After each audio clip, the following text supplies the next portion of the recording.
ആഘോഷങ്ങളുടെ ആരവും വിപണിയിലെ സാമ്പത്തിക ചൂടും ഒപ്പിയെടുത്ത് മൈഫിൻ ടിവിയുടെ പ്രത്യേക പരിപാടി ഫിന്നോണം പൊന്നോണം.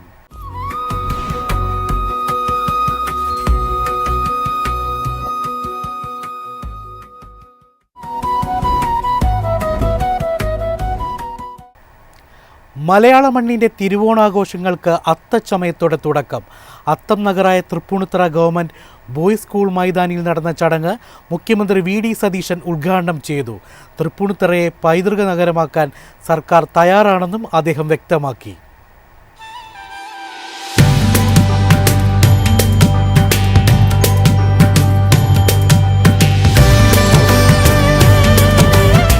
പൂക്കളും പൂവിളികളുമായി മാവേലി ഓർമ്മകളിലേക്ക് ഒരിക്കൽ കൂടി കേരളക്കര. അത്തം നഗറായ തൃപ്പൂണിത്തുറ ഗവൺമെന്റ് ബോയ്സ് സ്കൂൾ മൈതാനിയിൽ മുഖ്യമന്ത്രി വി.ഡി. സതീശൻ അത്താഘോഷം ഉദ്ഘാടനം ചെയ്തു. ഘോഷയാത്രയ്ക്ക് നടൻ ജഗദീഷും മന്ത്രി അനൂപ് ജേക്കബും ചേർന്ന് ഫ്ളാഗ് ഓഫ് നിർവഹിച്ചു. വാദ്യഘോഷങ്ങളും നിശ്ചല ദൃശ്യങ്ങളും കേരളത്തിന്റെ തനത് കലാരൂപങ്ങൾ ഉൾപ്പെടെ പലയിടങ്ങളിൽ നിന്നെത്തിയ കലാകാരന്മാർ അണിനിരുന്നു. തൃപ്പൂണിത്തുറയുടെ സമ്പന്നമായ കൊച്ചി രാജകീയ പാരമ്പര്യവും അനുഷ്ഠാന കലകളും ചരിത്ര സ്മാരകങ്ങളും സംരക്ഷിക്കപ്പെടേണ്ടതുണ്ടെന്ന് തൃപ്പൂണിത്തുറയെ പൈതൃക നഗരമാക്കാൻ നിർദ്ദേശം സമർപ്പിച്ചാൽ സർക്കാർ തയ്യാറാണെന്നും മുഖ്യമന്ത്രി വി.ഡി. സതീശൻ വ്യക്തമാക്കി. ഈ കാലഘട്ടത്തിൽ ഒരു പൈതൃക സ്മാരകങ്ങളെയും തകർക്കാതെ ഈ പൈതൃക പാരമ്പര്യത്തെ കാത്തുസൂക്ഷിക്കണം.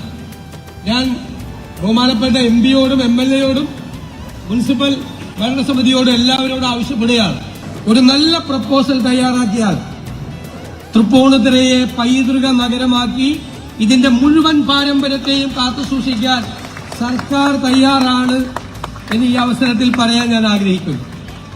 ചിങ്ങമാസത്തിലാണ് സാധാരണയായി അത്തം പിറക്കാറുള്ളതെങ്കിലും ഇത്തവണ അത്തം ആഘോഷിക്കുന്ന കർക്കിടകത്തിലാണ്.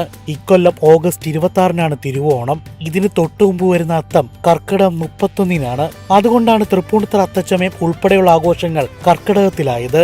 സാധാരണയായി അത്തം കഴിഞ്ഞ് 10-ാം ദിവസമാണ് തിരുവോണം വരാറുള്ളതെങ്കിലും ഇത്തവണ ഇത് 11-ാം ദിവസമാണ്. ഇടയ്ക്കുള്ള ചോതി നക്ഷത്രം 2 സൂര്യോദയങ്ങളിലായി വ്യാപിച്ചു വരുന്നതാണ് ഇതിന് കാരണം. News desk Myfin TV. Onam പടിവാതിക്കലെത്തിയതോടെ കേരളത്തിൻ്റെ വ്യാപാര വാണിജ്യ മേഖലയിൽ ഉണർവ് ശക്തം.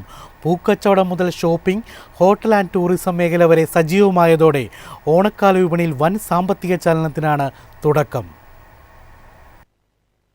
അത്തച്ചമയത്തോടെ ഓണനാളുകൾക്ക് തുടക്കമായതോടെ കേരളത്തിന്റെ വ്യാപാര മേഖല ഉത്സവലഹരിയിൽ. തമിഴ്നാട്, കർണാടക അതിർത്തികളിൽ നിന്ന് ടൺ കണക്കിന് പൂക്കളാണ് സംസ്ഥാനത്തെ മാർക്കറ്റുകളിലേക്ക് എത്തുന്നത്. ഹോട്ടലുകൾ, ഹോം സ്റ്റേകൾ, ടാക്സി സർവീസുകൾ എന്നിവ മികച്ച ബുക്കിംഗ് സ്വന്തമാക്കി കഴിഞ്ഞു. ഓണം ഓഫറുകൾ സജീവമായതോടെ പ്രമുഖ ഷോറൂമുകളിലും ഉപഭോക്താക്കളുടെ വൻ തിരക്കാണ് അനുഭവപ്പെടുന്നത്. അത്തം മുതൽ തിരുവോണം വരെയുള്ള ദിവസങ്ങൾ ഗൃഹോപകരണങ്ങളുടെയും സ്മാർട്ട് ഫോണുകളുടെയും വിൽപ്പനയിൽ 12 മുതൽ 15% വരെ വളർച്ചയാണ് വ്യാപാര മേഖല പ്രതീക്ഷിക്കുന്നത്.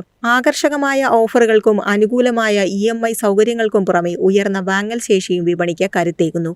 ഓണക്കോടി വിപണിയിലും പരമ്പരാഗത കൈത്തറി ഉൽപ്പന്നങ്ങൾക്കും എക്സ്ക്ലൂസീവ് ഡിസൈനർ വസ്ത്രങ്ങൾക്കും റെക്കോർഡ് വിൽപ്പനയാണ് പ്രതീക്ഷിക്കുന്നത്. വരും ദിവസങ്ങളിൽ ആറന്മുള വള്ളംകളിയും തൃശൂർ പുലികളിയും സജീവമാകുന്നതോടെ ടൂറിസം, ഗതാഗത, ഹോസ്പിറ്റാലിറ്റി മേഖലകളിലും കൂടുതൽ ഉണർവുണ്ടാകും. ഗൾഫ് രാജ്യങ്ങളിൽ നിന്നുള്ള റെമിറ്റൻസ് പണമൊഴുക്കും ഓണക്കാല ഉപഭോക്തൃ ചെലവുകൾക്ക് വലിയ സാമ്പത്തിക പിന്തുണ നൽകുന്നുണ്ട്. അവശ്യ സാധനങ്ങളുടെ വിലവർധന വെല്ലുവിളിയാകുമ്പോഴും സേവന മേഖലയുടെ ശക്തമായ പിന്തുണയും ഉയർന്ന ഉപഭോക്തൃ ഡിമാൻഡും ഒത്തുചേരുകയാണ്. ആഘോഷത്തിന്റെ നിറവും വിപണിയുടെ ചലനവും ഒരുപോലെ ശക്തമാകുമ്പോൾ 2026-ലെ ഓണക്കാലം കേരള സമ്പദ് വ്യവസ്ഥയ്ക്ക് നിർണായകമായ സാമ്പത്തിക ഉണർവിന്റെ കാലമാകുമെന്നാണ് വിലയിരുത്തൽ. News desk Myfin TV.